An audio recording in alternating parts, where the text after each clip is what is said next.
Inner Sanctum Mysteries.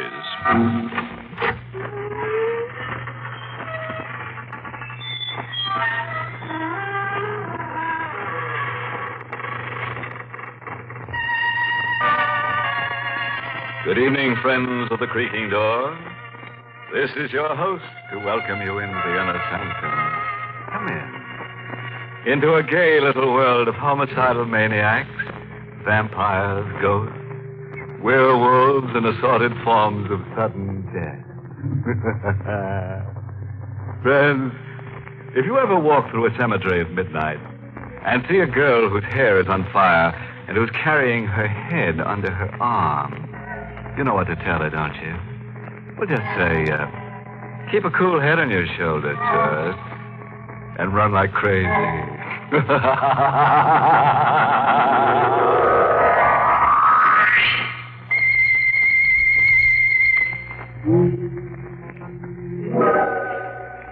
All right, fellow ghoul. You know what's going to happen now, don't you? That's right. You're going to scream your little heads off. And love it. Ready? Good. And let's hear our star, Agnes Moorehead, in the role of Claudia, tell us the story in her own words.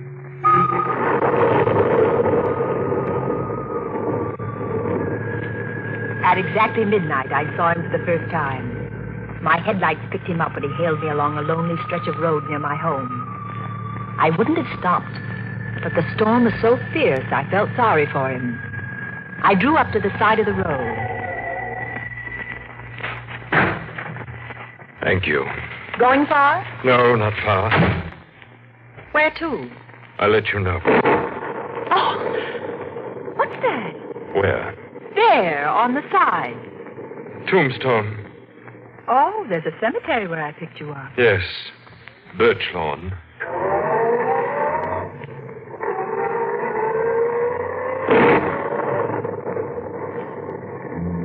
He said nothing for a few minutes. In the reflection of the dashboard light, I saw his face for the first time. Sunken eyes, hollow cheeks, mouth set in a queer grin, a skull barely covered with a thin layer of milk-white flesh. With a start, I realized he was staring at me. I've seen you before. I don't think we've met. I know you. Are you sure? Yes. I'd never forget someone so beautiful. Really? You're Claudia Dale. Why, yes. You're married to Howard Dale. Yes, that's right, but I don't seem to place you. No, you wouldn't. I know quite a lot about you. Do you really? Your first husband was Willard Banks. How do you know that? He died 8 years ago. A suicide. Who are you? You don't know me. Be careful. You're speeding. Oh, I'm sorry. I didn't realize. You're trembling. How do you know so much about I me? just know. Really? I suppose you have second sight or some such rubbish. It's not rubbish. Well, then tell me where I'm coming from. Pittsfield. You guess. You went there to visit a sick friend, Martha Waldstone. You couldn't guess that. Would you care to know more of yourself? No, I don't find your little trick particularly amusing. Besides, what else do you think you can tell me about myself? Your future? No. Your present husband is dead. Howard! Murdered. Oh, you're lying. You'll find his body on the floor near the piano of your living room when you get home. There are 2 bullets in his head. You get out of here. You get out of this car. Do you hear me? Get out. All right. It happens that this is where I wanted to go. Good night, and thank you, Mrs. Dale. He vanished in the shadows on the side of the road. And then I noticed something white and shining queerly at the spot where he disappeared. I looked closely. It was another tombstone in another cemetery.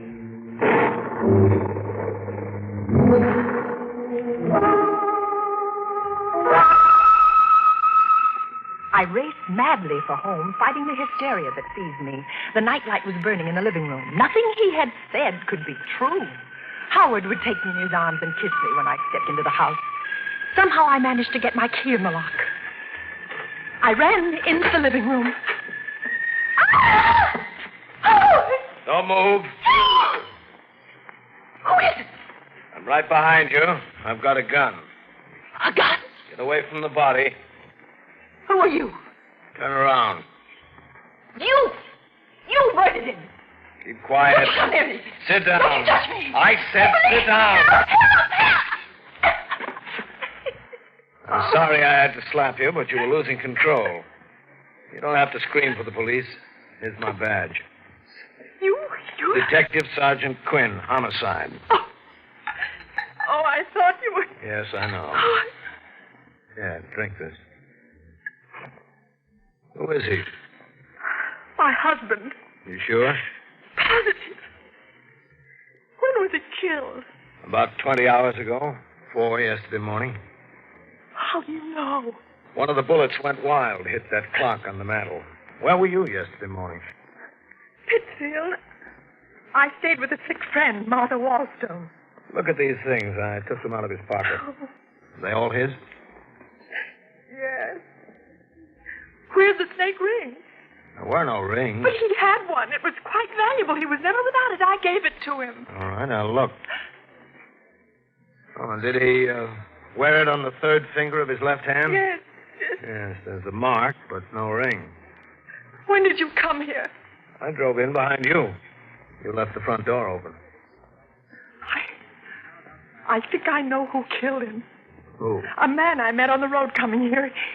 He knew my husband had been murdered. He did? He even said his body would be near the piano. When did you see this guy? 20 minutes ago. I picked him up on the road. Where? At Birch Lawn Cemetery. What's his name? Oh, I don't know, but he looked like a human cadaver, like a man who's dead. I never... You don't believe me. Why did you kill your husband? What? What are you saying? You heard me. Why, I told you I was in Pittsfield. Why did you go there? Martha was ill. Were you there at 4 yesterday morning? Of course I... Don't lie. Will you stop shouting at me? I told you who killed him. What are you trying to do to me? Isn't it enough to come home and find Howard like that without you... Oh, in heaven's name, leave me alone. Just leave me alone.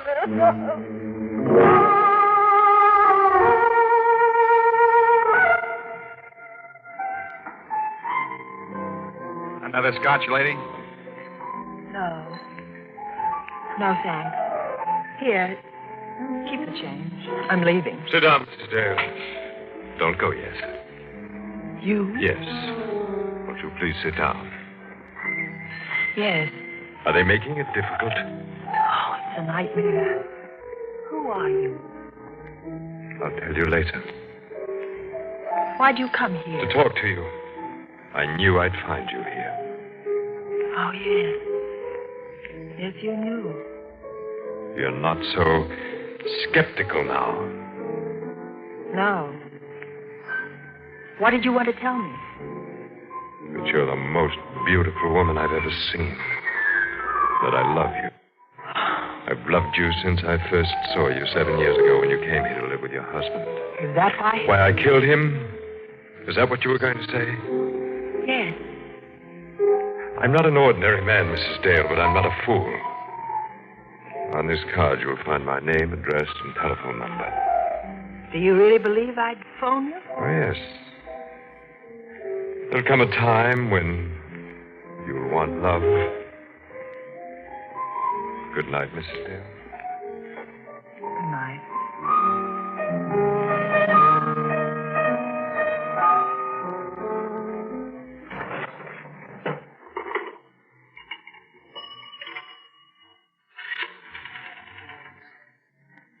Hello, operator.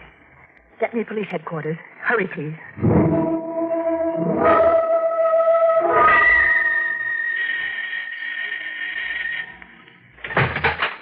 Yes? That's him, Detective Quinn. That's Garth Dragman. Thank you, Mrs. Dale.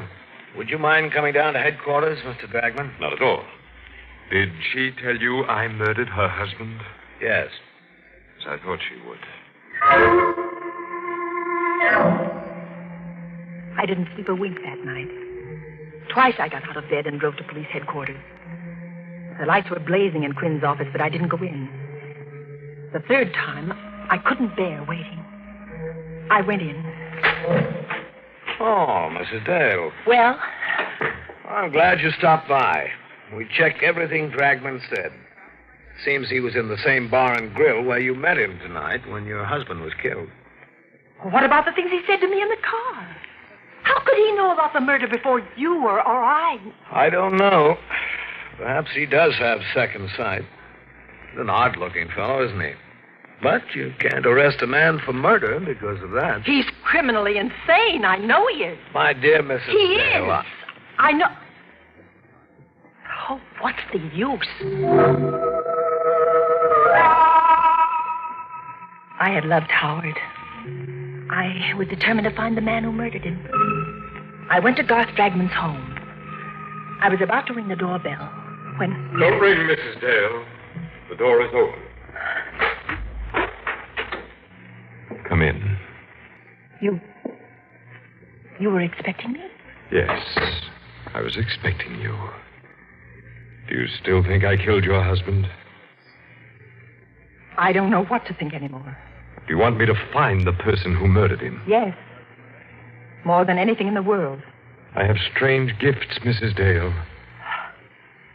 I'll find your murderer for you. On one condition. What's that? That you marry me. I felt my body turn to ice. I knew I was talking to a madman. I was sure I was talking to the man who had murdered my husband.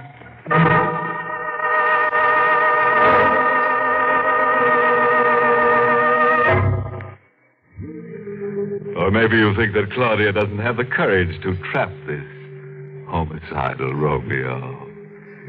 Well, we'll let our star Agnes Moorehead on the role of Claudia tell you. Go ahead, Claudia. Shock him into the shakes. 2 weeks later, I married Garth Dragman. He was the strangest man I ever knew. He would disappear for days at a time and then suddenly turn up without warning. He had all the money he wanted, yet I never knew where it came from. There was a closet in his room which was always kept locked and bolted. I knew from the way he acted about it that the closet contained the answer to all the things I wanted to know about him. One night, while he was away, I obtained tools and tried to force the lock. Good evening, Claudia. You didn't expect me back, did you? No, I knew you'd try to open that closet someday. Why do you keep it locked? So that no one but me could know what's in there. Not even me? You in particular. But, Doc... Oh. You won't attempt to open it again, will you, Claudia? No. Forgive me for striking you. But I'm not quite myself tonight. I sometimes do things I regret when these moods come upon me. Yes, of course. It's something few people know, but a person who has extraordinary powers carries an extraordinary burden. You mean your gift of prophecy? Yes. I didn't care to mention it. It seems to upset you so. Well, it doesn't frighten me any longer. Did you read in the newspaper about a woman's body being found in the river? She'd been murdered. Yes, it was in this evening's paper. They don't know who she is. I can tell you who she is. Josephine Ford. A stupid girl, Claudia. I could have told you 3 days ago that she'd be murdered. How do you know these things? Because I see them in a sort of vision. But just now I'm seeing another vision. It's a house 346 Harbor Street down near the waterfront. A young woman lies in bed reading. She's very attractive. In an hour, she'll be dead. And when the police come, they'll find her body decapitated. God. While you were gone, Martha Wallstone telephoned. She's ill again. She asked me to come up immediately. Well, why didn't you go? Well, I was waiting for you to get home before I left. You want to leave immediately? If you don't mind, it's really an emergency.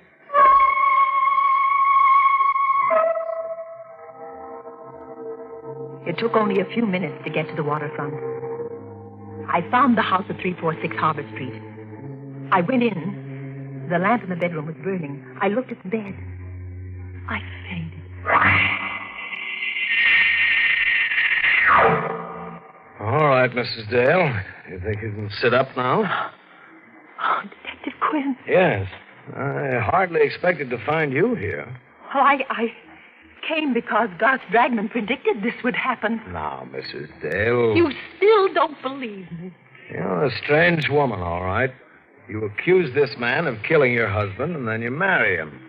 Now, I suppose you're going to accuse him of this murder, too. Yes, this, and heaven only knows how many others. Mrs. Dale, don't you realize that you haven't got a single piece of evidence to back up your contention? Well, I'll get the evidence tonight. Will you let me have a gun? No. Well, will you be near my house? I'll need protection. Now, after What all... must I do to convince you what he is? I've risked my own life, and I'm willing to risk it again. He's a monster. Are you going to wait until he murders me before you believe what I say? All right. I'll give it a try. I'll come back to your house with you. If you want me for an emergency, smash the window pane. We drove back together. I dropped Detective Quinn on the corner. The house seemed deserted when I came in. I wasn't taking any chances. I went to the kitchen, got a knife, hid it in the folds of the long-sleeved gown I was wearing. I went into Garth's room. He wasn't there, but the closet door was open. What I saw in there nearly made me ill. Clothes. Garth's clothes. Some of them blood-stained. I forced myself to examine them. Then I found something that made my heart beat faster. A little jewelry case. I'll take that, Claudia. Give me that jewelry case, please. No, don't take it. I cute. Garth. Now get away from that window, Claudia. Do as I tell you. Oh, no, don't shoot, Garth. You were so anxious to see what's in that closet. Well, now you have. Sit down. What are you going to do? Tell me who killed your husband. You? No. You.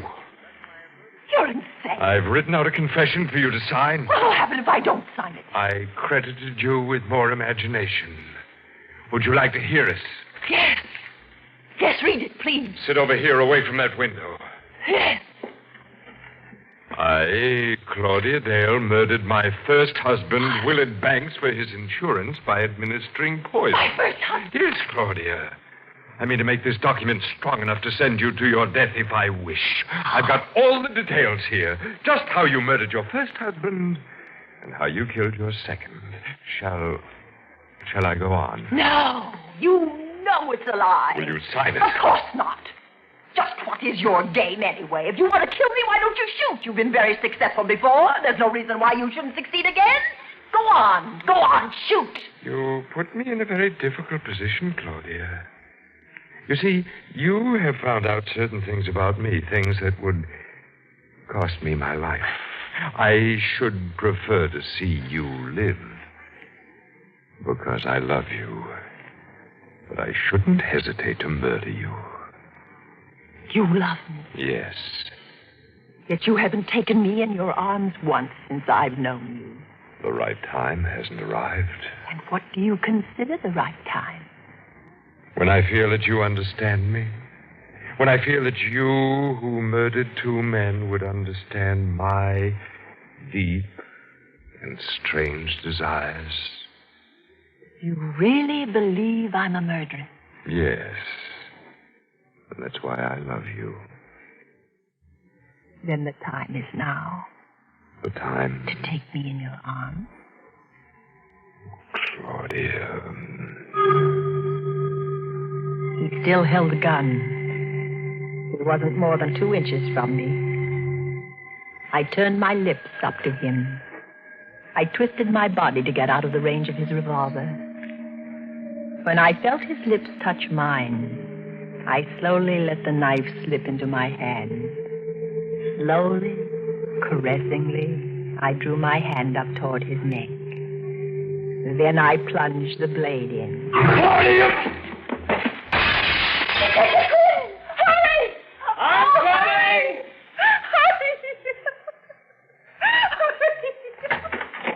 What happened? I killed him. And here is the proof that he murdered my husband. I found it in the jewelry case he had in his pocket. It's the stake ring that was missing from from my husband's body. Now, do you believe me?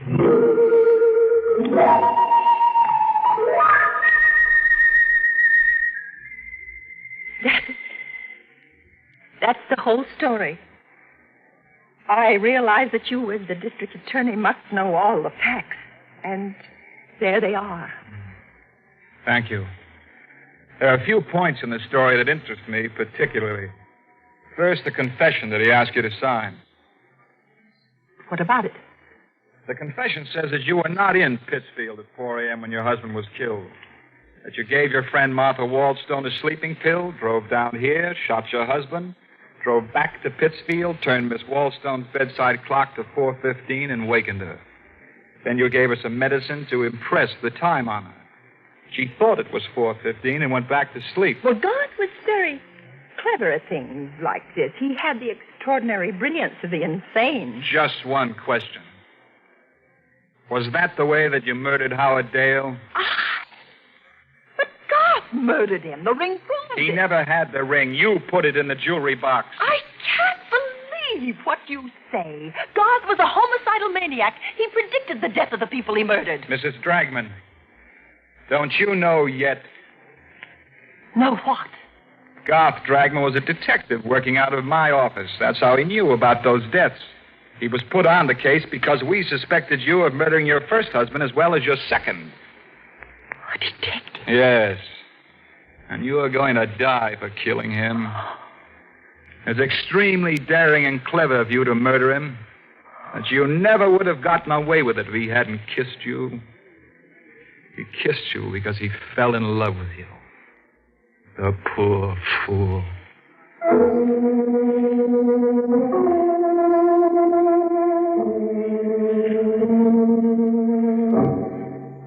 Well, friend, that just goes to prove you should never pick up hitchhikers who come out of cemeteries at night. I'll bet you've guessed the moral for our story. Yeah? Well, it's taken from a famous quotation that Harry the Hangman uttered during a nightmare. Quote, "Never steal the rings of people you murder on account of that's robbery."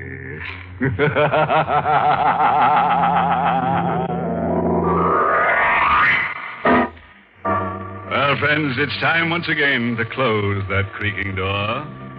Until next week at the same time, when we'll be back with a little hunk of horror. You'll be sure to listen, won't you? Until next week, then. Good night. Pleasant dreams.